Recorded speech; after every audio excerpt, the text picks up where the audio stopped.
بھٹکے ہوں کو راستہ اللہ نے دیا، بھیجے ہماری رہنمائی کو یہ انبیاء۔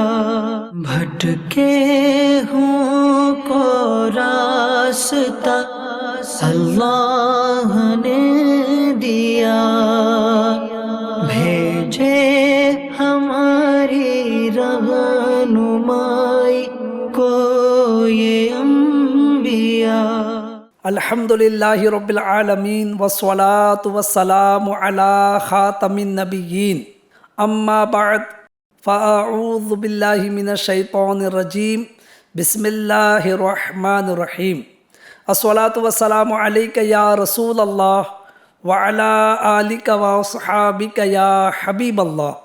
الصلاة والسلام علیک یا نبی اللہ وعلی آلک واصحابک یا نور اللہ۔ ایف جی این چینل کے ناظرین، ایک مرتبہ پھر پروگرام نبیوں کی باتیں لیے حاضر خدمت ہے۔ آپ سبھی کو پروگرام میں مرحبا، خوش آمدید۔ ناظرین، پچھلے ایپیسوڈ میں ہم نے حضرت نوح علیہ السلام کے متعلق اور آپ علیہ السلام کی قوم کے حالات کے متعلق معلومات حاصل کی تھی۔ جی ہاں، بہت ساری باتیں ہم نے سنی بھی اور بہت ساری باتیں رہ بھی گئی۔ ناظرین، آج ہم سنیں گے کہ حضرت نوح علیہ السلام کی قوم پر کس طرح طوفان آیا اور طوفان کے وقت حالات کیا تھے، کس طریقے کے معاملات پیش آئے۔ یعنی بہت دلچسپ سلسلہ، یوں کہ یہ معلوماتی سلسلہ آج کا ہوگا، تو پوری توجہ کے ساتھ ہمارے سلسلے میں بنے رہیے، انشاءاللہ حیرت انگیز معلومات آپ کو حاصل ہوگی۔ ناظرین، اب تک ہم نے سنا کہ حضرت نوح علیہ السلام کی قوم بڑی بدبخت اور سخت دل تھی۔ حضرت نوح علیہ السلام کو پریشان کرتی اور ان کا مذاق بناتی۔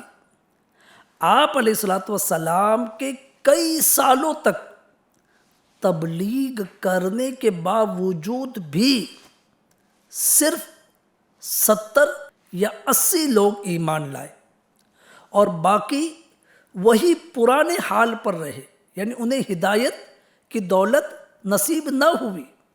لیکن پھر بھی حضرت نوح علیہ السلام نے کوشش نہیں چھوڑی، تبلیغ کرتے رہے۔ پھر حضرت نوح علیہ السلام کو حکم ہوا کہ آپ ایک کشتی بنائیں، شپ، جس میں وہ سارے لوگ آ جائے جو آپ پر ایمان لائے ہیں، اور جو ایمان نہیں لائے وہ سارے اس طوفان میں، جو طوفان آنے والا ہے، اس طوفان میں ڈوب کر ہلاک ہو جائیں گے، یہاں تک کہ ان کا نام و نشان بھی مٹ جائے گا، اور آنے والے لوگ، یعنی ان کے بعد جو قوم آئے گی، وہ ان سے عبرت حاصل کریں گے۔ یعنی اس طرح ان کو سزا دی جائے گی کہ آخر ایک نبی کی بات نہ ماننے کا کیا نتیجہ ہوتا ہے۔ ایف جی این چینل کے ناظرین، تو اب توجہ حاضر رکھیے۔ اب ہم بڑھتے ہیں اس طرف کہ نوح علیہ السلام نے کس طرح ایک، یوں کہیے کہ ایسی کشتی جو دنیا کی سب سے پہلی کشتی تھی، جی ہاں، اس سے پہلے کوئی کشتی دنیا میں مارز وجود میں نہیں آئی تھی، یہ سب سے پہلی کشتی دنیا میں بنی، شپ۔ اب وہ کیسے بنی، کس ذریعے سے بنی، کس چیز کی بنی، یہ اب ہمیں سماعت کرنا ہے۔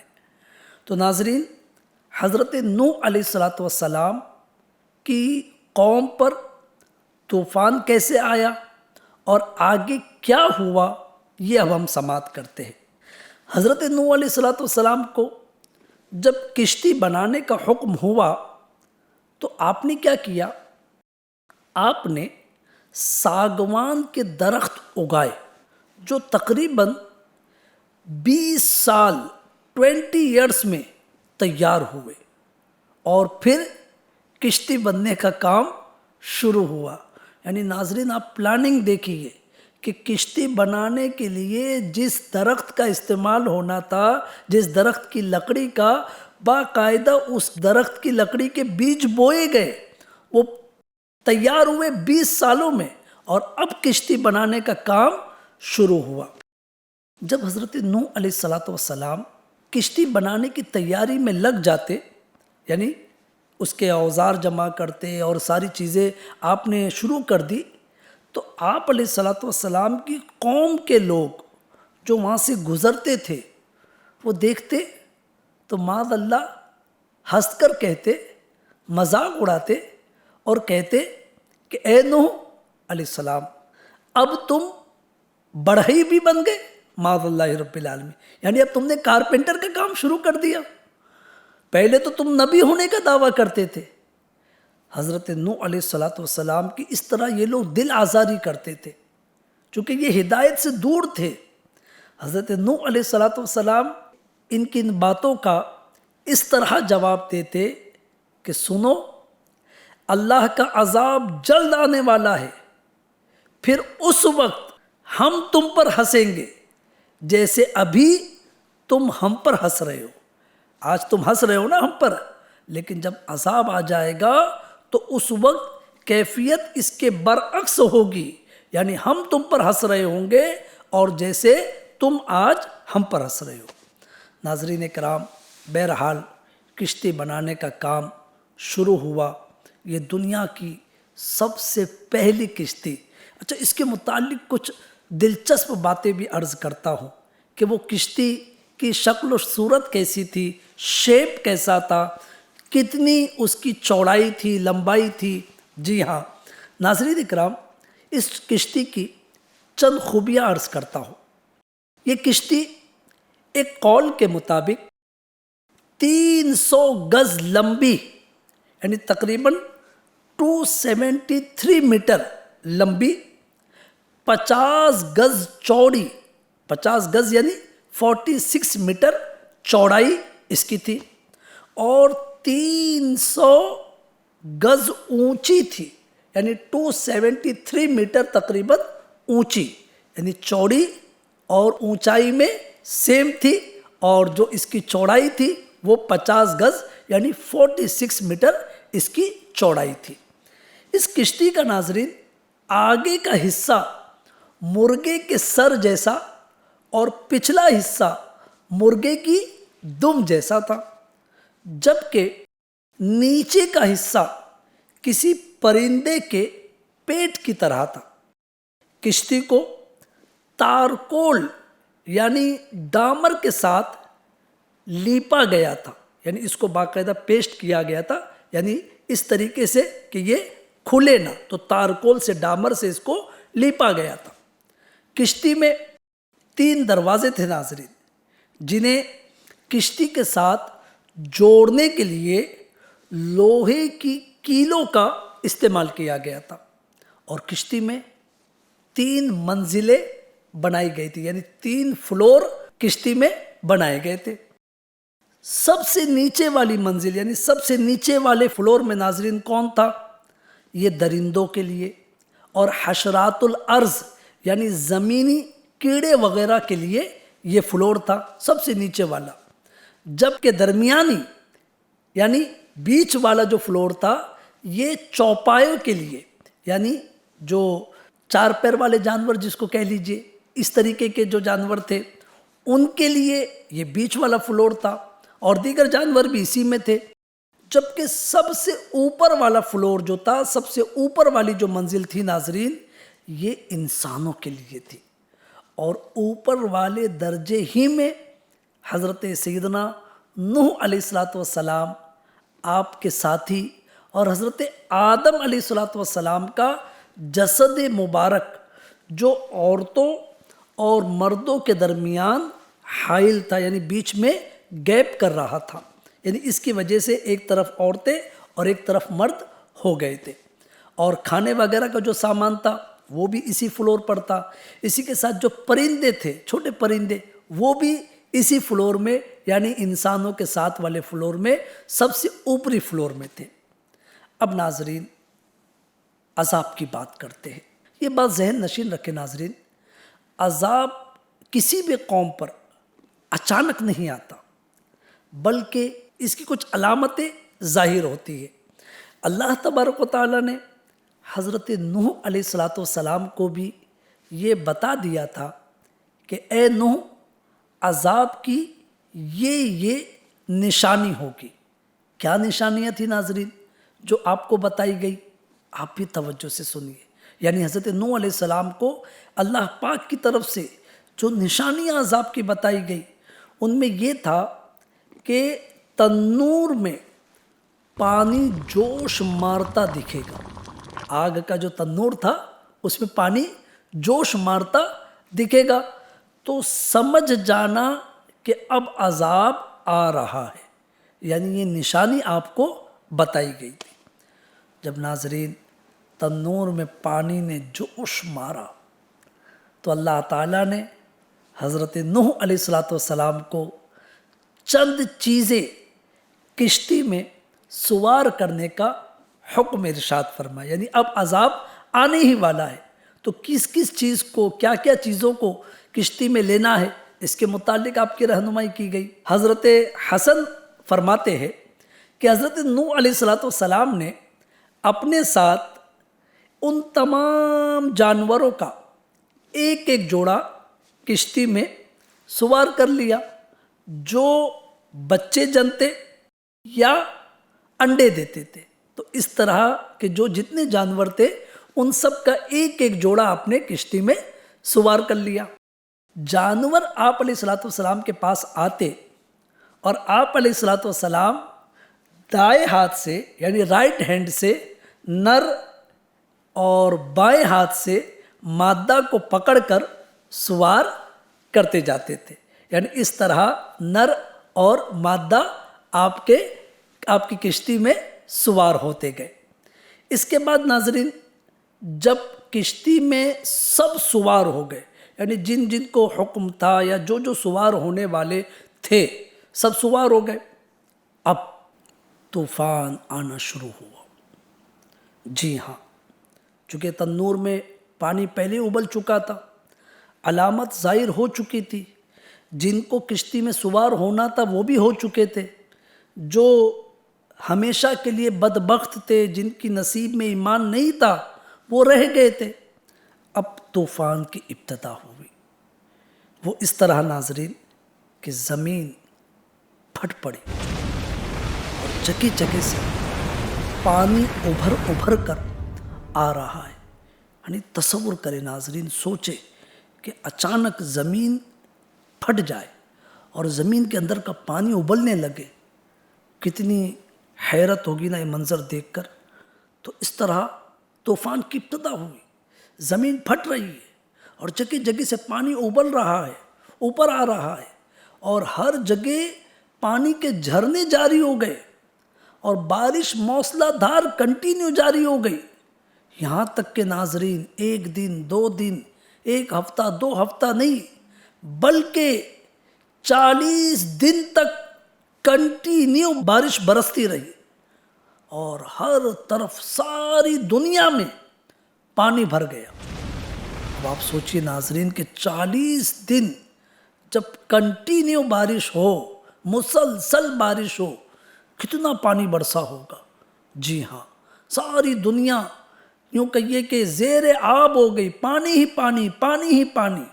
اچھا، اور دلچسپ بات ناظرین آپ کو بتاؤں کہ چونکہ آپ نے کشتی میں جو ہے جانوروں کے بھی جوڑے شامل کیے تھے، تو سانپ اور بچھو یہ بھی نوح علیہ السلام کی خدمت میں حاضر ہوئے تھے۔ جی ہاں، چونکہ سارے جانور کشتی میں آ رہے تھے تو سانپ اور بچھو بھی حاضر ہوئے کہ حضور ہمیں بھی کشتی میں سوار کر لیجئے۔ لیکن چونکہ سانپ اور بچھو کا جو کام ہے وہ ناظرین آپ بھی جانتے، اور ان کو دیکھ کر لوگ ڈرتے ہیں، یہ سب کو پتہ ہے، لہٰذا ان کو شامل کرنے میں یہ ڈر تھا کہ دیگر مخلوق ان سے ڈرے گی اور یہ دوسری مخلوق کو نقصان نہ پہنچائے۔ تو ہوا یہ، بعض بزرگوں سے مروی ہے کہ سانپ اور بچھو نے حضرت نوح علیہ السلام کی بارگاہ میں حاضر ہو کر عرض کی کہ حضور ہمیں بھی اپنے ساتھ سوار کر لے۔ حضرت نوح علیہ السلام نے ان سے فرمایا کہ تمہاری وجہ سے کہیں ہم مصیبت کا شکار نہ ہو جائے، اس لیے میں تمہیں سوار نہیں کروں گا، تم کشتی میں مت آؤ۔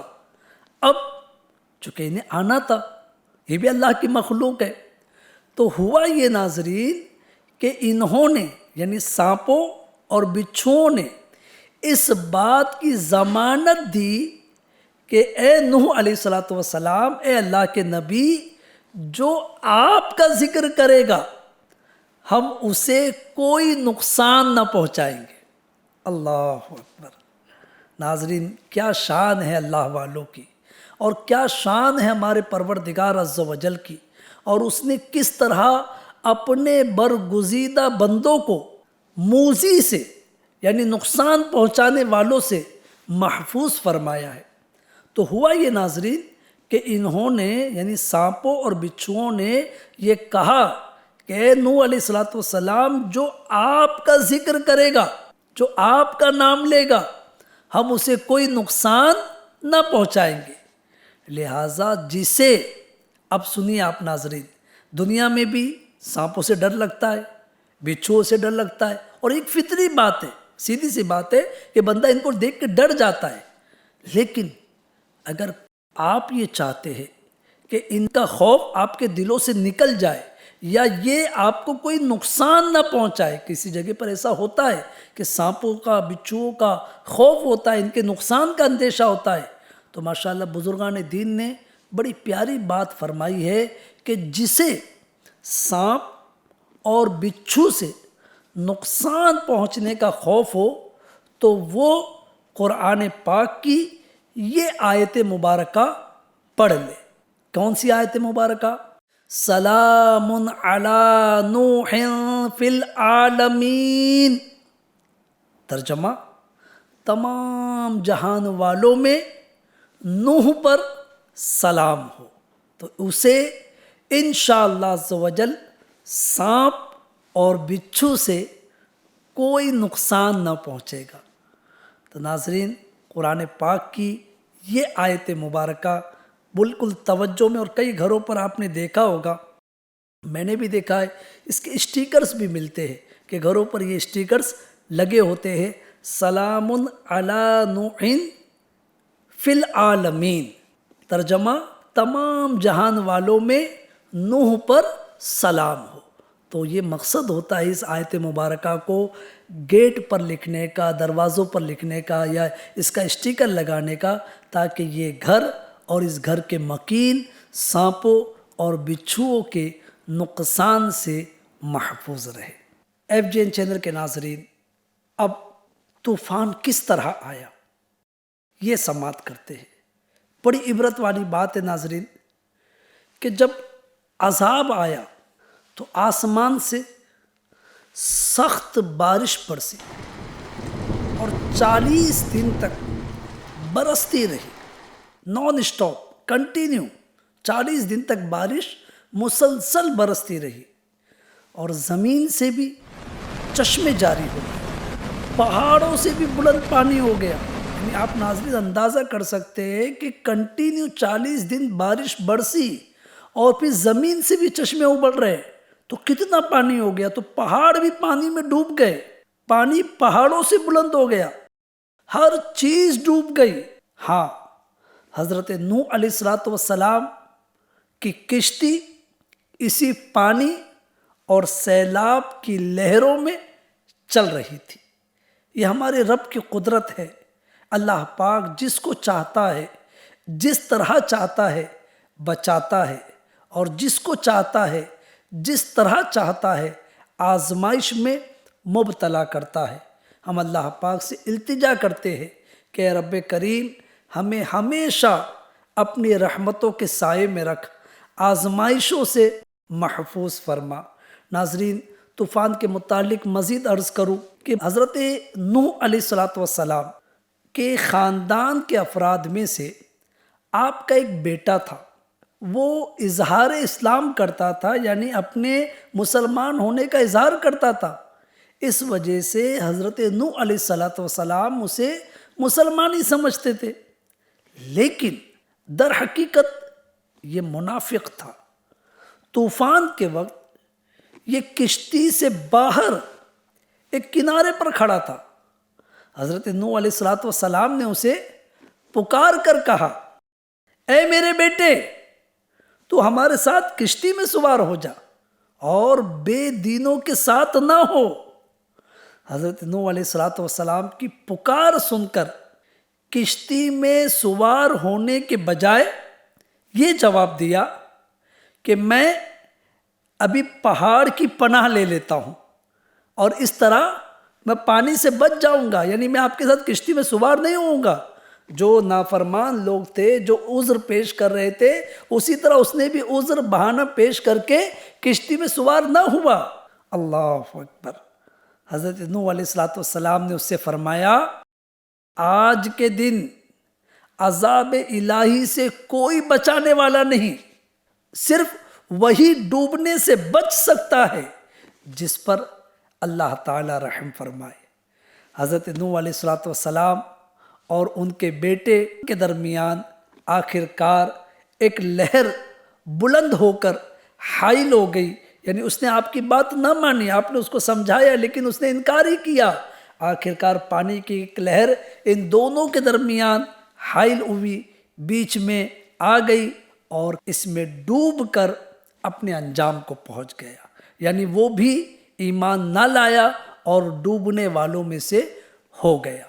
ناظرین، لہر بیچ میں ہونے پر حضرت نوح علیہ السلام نے بیٹے کی نجات طلب کرتے ہوئے، یعنی جیسے ہی لہر بیچ میں آئی تو آپ کو اندازہ ہو گیا کہ اب یہ ڈوب جائے گا، تو آپ چونکہ اللہ پاک کے نبی ہیں، لہذا اللہ پاک کی بارگاہ میں آپ نے دعا کی کہ اے میرے رب، میرا بیٹا بھی تو میرے گھر والوں میں سے ہے، چونکہ شفقت پدری کے سبب، اپنے بیٹے سے اظہار محبت کی وجہ سے، قلبی محبت کی وجہ سے آپ نے اپنے رب کی بارگاہ میں اس کے لیے دعا کی کہ اے میرے رب، یہ بھی میرے گھر والوں میں سے ہے اور تو نے مجھ سے میری اور میرے گھر والوں کی نجات کا وعدہ فرمایا ہے، بے شک تیرا وعدہ سچا ہے اور اس وعدے کے پورا ہونے میں مجھے کوئی شک نہیں ہے، بے شک تو سب حاکموں سے بڑھ کر جاننے والا ہے اور سب سے زیادہ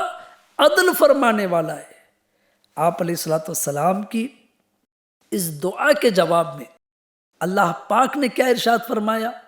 فرمایا، اے نوح، تیرا بیٹا تیرے گھر والوں میں سے ہرگز نہیں، حالانکہ وہ گھر والوں میں ہے لیکن اللہ پاک فرما رہا ہے کہ تیرے گھر والوں میں سے ہرگز نہیں، یعنی اہل ایمان یا وعدہ نجات میں شامل گھر والوں میں سے نہیں ہے، یعنی جو ایمان لانے والے تھے ان کی نجات کا وعدہ ہوا تھا، تو لہٰذا یہ چونکہ ایمان نہیں لایا تو یہ وعدہ نجات والے گھر والوں میں شامل نہیں ہے۔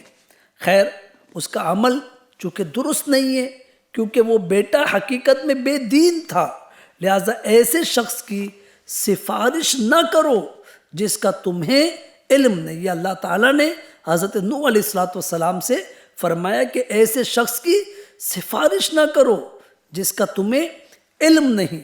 یہ سن کر آپ علیہ السلام نے عاجزی کرتے ہوئے اللہ پاک کی بارگاہ میں عرض کی کہ اے میرے رب، میں اس بات سے تیری پناہ چاہتا ہوں کہ تجھ سے وہ چیز مانگوں جس کے بارے میں مجھے یہ علم نہیں کہ اس کا حصول حکمت کے تقاضے کے مطابق ہے یا نہیں ہے، اور اگر تو نے میرے اس سوال پر میری مغفرت نہ فرمائی اور میری عرض قبول فرما کر اور میرے اوپر رحم نہ فرمایا تو میرا شمار بھی نقصان اٹھانے والوں میں ہو جائے گا۔ یعنی ناظرین، اللہ کے نبی ہے لیکن کیسے اللہ پاک سے ڈر رہے ہیں کہ یا اللہ، میں نے وہ سوال کر دیا کہ جو تجھے پسند نہیں ہے، جو تیری حکمت کے مطابق میں نہیں سمجھ پایا کہ میرا بیٹا ایمان والا ہے یا نہیں ہے، تو لہٰذا اس پر اللہ کی بارگاہ میں عاجزی پیش کر رہے، عاجزی کا اظہار کر رہے، اپنی اس لغزش کی معافی طلب کر رہے ہیں۔ ناظرین، وہ انبیاء ہو کر اللہ پاک کی بارگاہ میں بار بار استغفار کرتے، بار بار اللہ پاک کی بارگاہ میں عاجزی کا اظہار کرتے۔ ہم تو گنہگار ہیں اور ہم دن رات گناہ کرتے ہیں، ہمیں کتنا اللہ پاک کی بارگاہ میں عاجزی کرنا چاہیے، کس قدر اپنے گناہوں کی معافی مانگنی چاہیے، حالانکہ وہ معصومین ہیں۔ ہاں، ان سے گناہ سرزد نہیں ہوتے، ان سے کوئی لغزش ہو بھی جاتی ہے تو اللہ پاک معاف فرماتا ہے، لیکن اس کے باوجود وہ اللہ پاک سے ڈرتے ہیں۔ ہمارے ساتھ کیا ہونا ہے ہم میں سے کوئی نہیں جانتا، تو ہمیں بھی اللہ پاک کی پکڑ سے ڈرنا چاہیے اور اپنے گناہوں کی معافی اپنے رب کی بارگاہ میں مانگتے رہنی چاہیے۔ ناظرین، جس طرح بیٹے کے معاملے میں حضرت نوح علیہ السلام کے متعلق آپ نے سنا کہ وہ آپ کا ایک بیٹا نافرمان تھا، اسی طرح آپ کی ایک بیوی کے متعلق بھی آتا ہے کہ آپ علیہ السلام کی کئی ازواج تھی، اس میں سے ایک بیوی بے دین تھی۔ وہ اپنی قوم سے حضرت نوح علیہ السلام کے بارے میں کہتی تھی کہ وہ مجنون ہے، معاذ اللہ رب العالمین۔ اس کا بھی کیا حشر ہوا؟ یہ بھی اسی طوفان نوح میں غرق ہو گئی، اور اسے اللہ تعالیٰ نے لوگوں کے لیے ایک عبرتناک مثال بنا دیا کہ حضرت نوح علیہ السلام جیسے اللہ پاک کے مقرب بندے کے نکاح میں ہونے کے باوجود جب اس نے دین کے معاملے میں ان کے ساتھ خیانت کی اور ایمان کی بجائے بے دینی کو اختیار کیا، تو آپ علیہ السلام سے قرابت داری، رشتہ داری اس کے کام نہ آئی، اور موت کے وقت وائلہ سے، اس کا نام وائلہ تھا، اس وائلہ سے فرما دیا گیا یا قیامت کے دن اس سے فرما دیا جائے گا کہ تم اپنی قوم کے بے دینوں کے ساتھ جہنم میں جاؤ، کیونکہ تمہارے اور حضرت نوح علیہ السلام کے درمیان تمہاری بے ایمانی کی وجہ سے کوئی تعلق باقی نہ رہا، چونکہ مقربین سے فائدہ اسی وقت ہوگا جب ایمانی تعلق قائم رہے گا۔ اگر ایمانی تعلق منقطع ہو گیا تو اب دیگر رشتہ داری کام نہ آئے گی۔ اللہ تبارک و تعالی ہمیں ہمیشہ ایمان کی دولت سے مالا مال رکھے، کبھی بھی ایک لمحے کے کروڑویں حصے کے برابر بھی ہم سے ہمارا ایمان رخصت نہ ہو۔ ہم اللہ پاک سے سلامتی ایمان کی نعمت کا سوال کرتے ہیں۔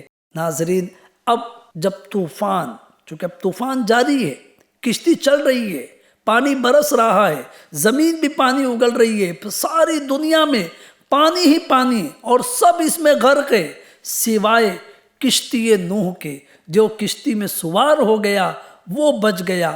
اب جب طوفان انتہا کو پہنچا اور حضرت نوح علیہ السلام کی قوم کو اس طوفان میں غرق کر دیا گیا، تو اللہ تعالیٰ کی طرف سے اب زمین کو حکم ہوا کہ اے زمین اپنا پانی نگل جا، اور آسمان کو حکم ہوا اے آسمان تھم جا۔ جب طوفان آیا تھا ناظرین تو زمین پانی اگل رہی تھی، آسمان پانی برسا رہا تھا، یہ بھی حکم خدا بندی تھا۔ اور جب طوفان کو روکنا ہے تو حکم خدا بندی زمین کو ہوتا ہے کہ تو پانی کو نگل جا، آسمان کو حکم ہوتا ہے اب برسنے سے رک جا، تھم جا۔ اس کے بعد زمین خشک کر دی گئی۔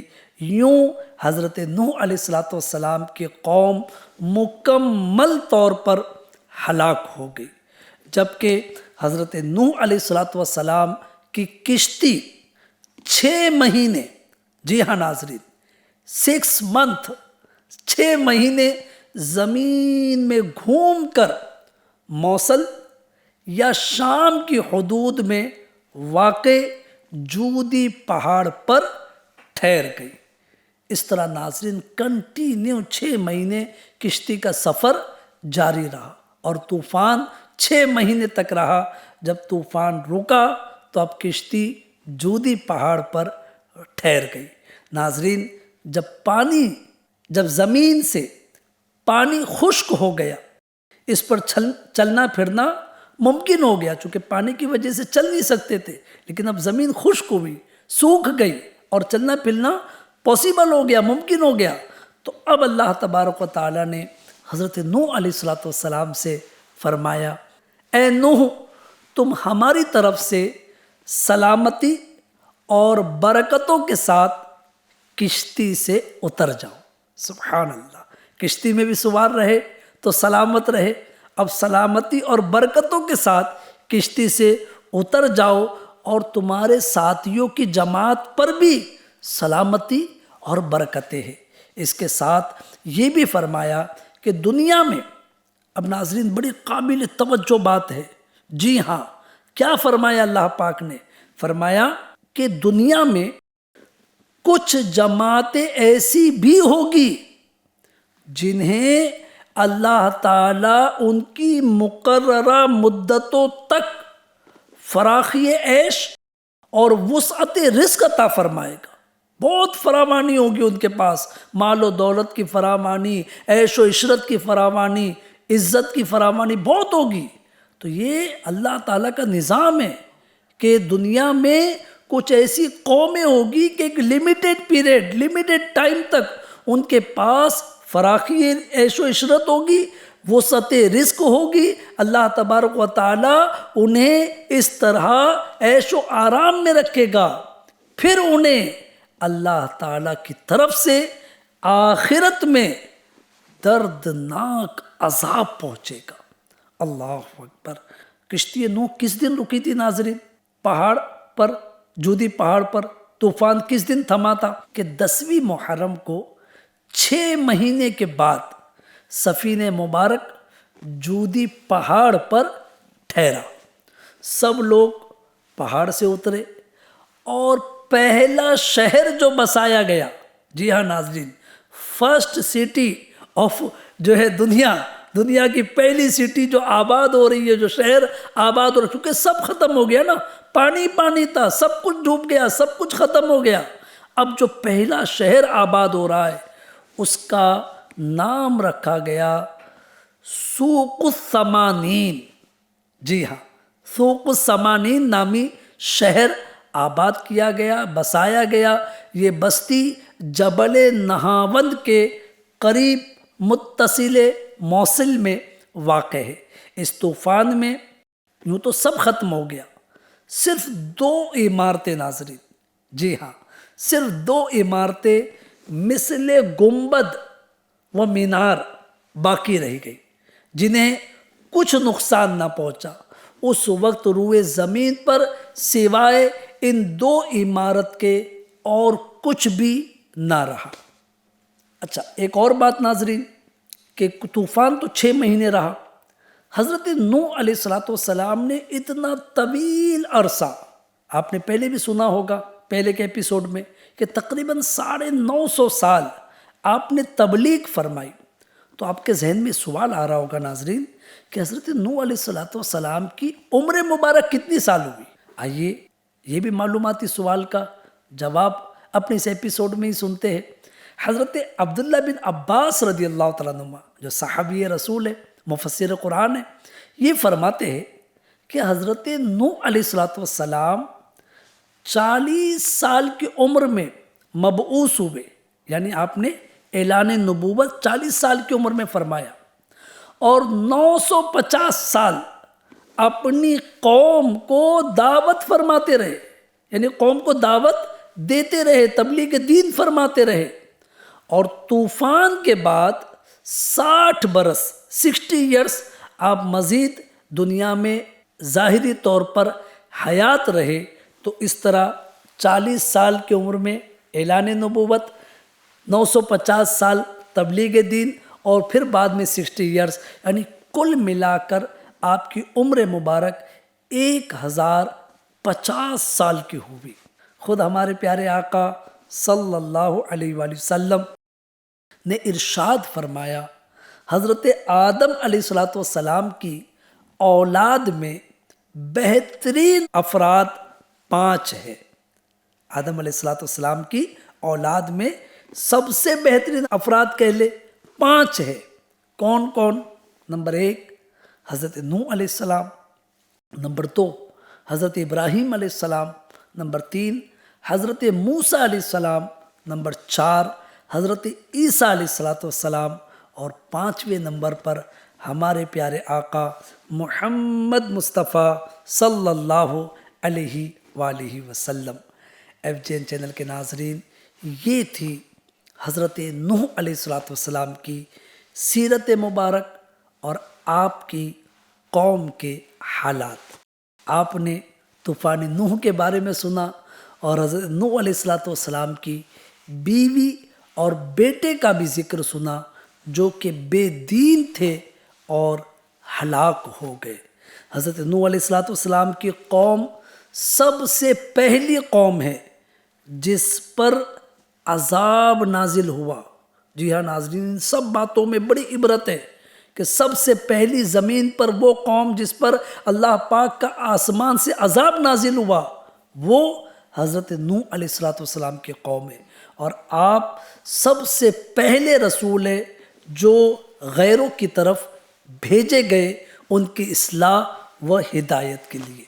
ناظرین، اب نوح علیہ السلام کی قوم ہلاک ہو گئی اور روئے زمین پر صرف حضرت نوح علیہ السلام کی کشتی میں موجود لوگ ہی بچے تھے، کیونکہ جو کشتی میں سوار نہیں ہوا وہ ہلاک ہو گیا، وہ ختم ہو گیا، صفحہ ہستی سے مٹ گیا، تو اب صرف کشتی والے بچے تھے۔ اچھا، اس میں بھی کسی کے اولاد نہیں ہوئی، جو کشتی میں بچے تھے ان میں سے بھی کسی کے یہاں اولاد نہیں ہوئی، صرف حضرت نوح علیہ السلام ہی کی نسل چلی، اور ساری دنیا آج آپ کی اولاد ہے۔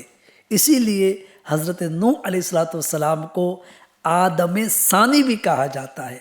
FGN چینل کے ناظرین، اب اس کے بعد پھر انشاءاللہ تعالی ایک نئی قوم اور ان کے نبی کا ذکر لے کر آئندہ ایپیسوڈ میں حاضر ہوں گے۔